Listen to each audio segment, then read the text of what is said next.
हाँ, पसीने छूट गए, क्योंकि अब जिस टॉपिक पे मैं बात करने वाली हूँ वो काफ़ी प्राइवेट टॉपिक है। बात करने से हम क्यों घबराते हैं? स्पेशली एज अ पेरेंट हमें इस टॉपिक पे डेलिबरेटली बात करनी होगी। पेरेंट्स को नहीं पता चलता, क्योंकि बच्चा कभी भी पेरेंट्स को नहीं बता पाता। जो फ्रेंड है उसकी वो भी कच्चे जहन की है और आपकी बच्ची भी इमेच्योर है, तो दो इमेच्योर लिटिल ह्यूमंस जब इस संजीदा टॉपिक पे बात करेंगे तो क्या रिजल्ट फैच कर पाएंगे? कैसे हैं? ठीक है? मैं ठीक नहीं हूँ।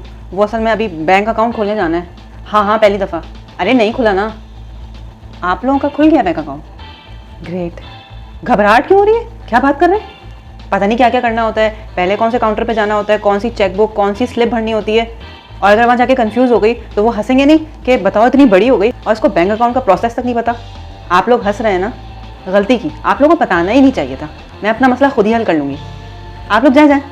क्या करूँ?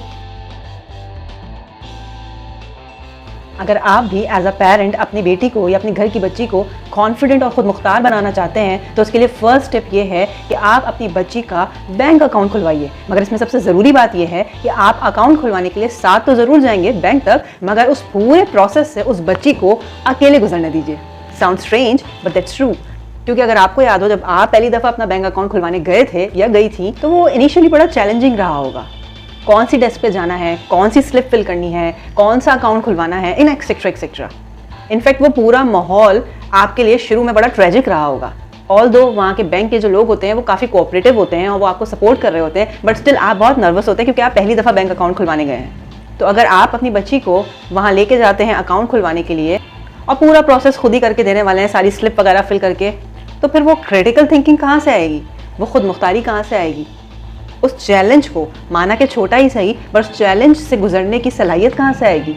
तो अगर आपकी बच्ची छोटी भी है तो जैसा कि आपको पता है कि आजकल बच्चों के भी बैंक अकाउंट्स खुलते हैं, तो आप उसे लेके जाइए अपने साथ और कहिए जाइए अकाउंट खुलवाइए।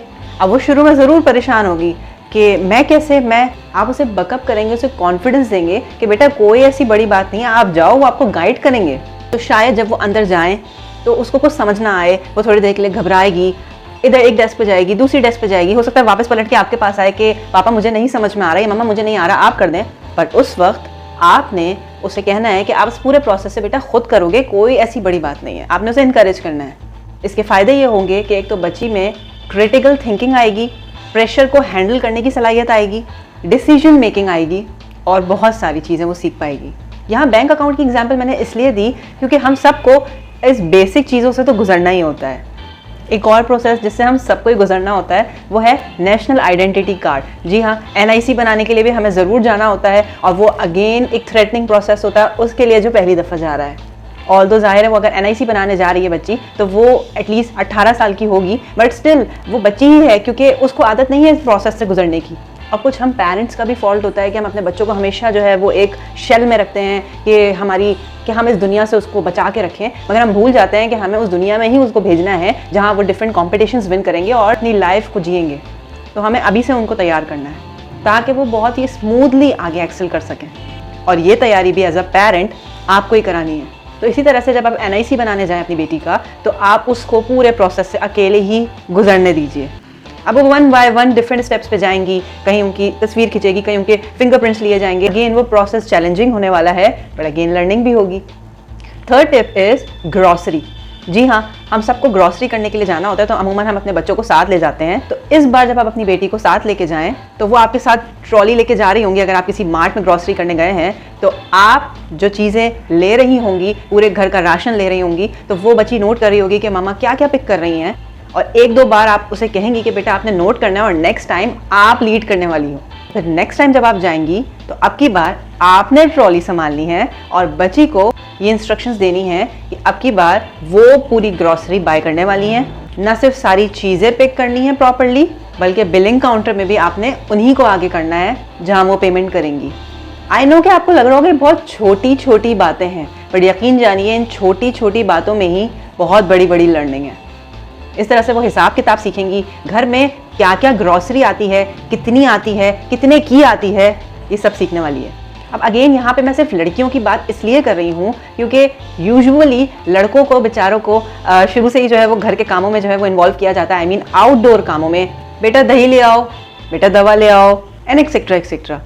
तो जो बच्चे होते हैं वो फिर भी बाहर की दुनिया से काफ़ी हद तक वाबस्ता होते हैं, मगर बच्चियों का या लड़कियों का इतना बाहर जाना जो है वो नहीं हो पा रहा होता। अब यहाँ पे या डिफरेंट तरह के कामों में उनकी शमूलियत नहीं होती, तो ये कह सकते हैं कि उनका लड़कियों का इतना एक्सपोजर नहीं होता। मैं ये नहीं कह रही कि हर घर की ये कहानी है, मगर काफ़ी घरों में ऐसा होता है, तो मैं उनसे मुखातिब हूँ। हाँ, पसीने छूट गए, क्योंकि अब जिस टॉपिक पे मैं वो बात करने वाली हूँ वो काफ़ी प्राइवेट टॉपिक है, बट फिर भी बहुत इंपॉर्टेंट टॉपिक है, इसलिए नो मोर प्राइवेसी, ओके। और वो टॉपिक है रॉन्ग टच या बैड टच या रॉन्ग बिहेवियर्स ऑफ अदर्स। जी हाँ, इस टॉपिक पे बात करने से हम क्यों घबराते हैं? स्पेशली एज अ पेरेंट हमें इस टॉपिक पे डेलिबरेटली बात करनी होगी, क्योंकि ये बहुत इंपॉर्टेंट है। और अगर हम ही एज अ पेरेंट इस टॉपिक पे बात करना एक टैबू या गलत समझेंगे तो हमारे बच्चे कैसे बात कर पाएंगे? अब आप ये सोचेंगे कि आजकल अच्छे स्कूल्स में बैड टच के बारे में बच्चों को बताया जाता है, तो आप मुझे बताइए, क्या स्कूल के टीचर्स आपसे बेहतर अंदाज में बता सकते हैं बच्चों को? क्या वो इमोशनल टच दे पाएंगे एज अ टीचर जो आप एज अ पेरेंट दे सकते हैं? Never. Yes, as a teacher, she is doing her job, but as a parent, क्या आपकी रिस्पॉन्सिबिलिटी नहीं है इस टॉपिक पे डेलिबरेटली बच्चे के साथ बात करना?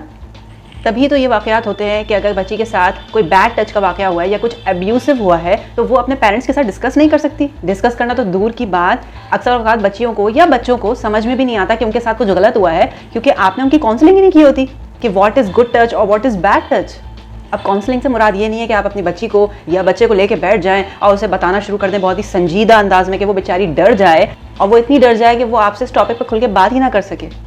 याद रखिए, आपको एज अ फ्रेंड उससे बात करनी है, क्योंकि अमूमन ये देखा गया है कि अगर खुदा ना खास्ता किसी बच्ची के साथ या किसी बच्चे के साथ कुछ अब्यूसिव होता है, कोई बैड टच होता है, तो वो पेरेंट्स को नहीं पता चलता, क्योंकि बच्चा कभी भी पेरेंट्स को नहीं बता पाता।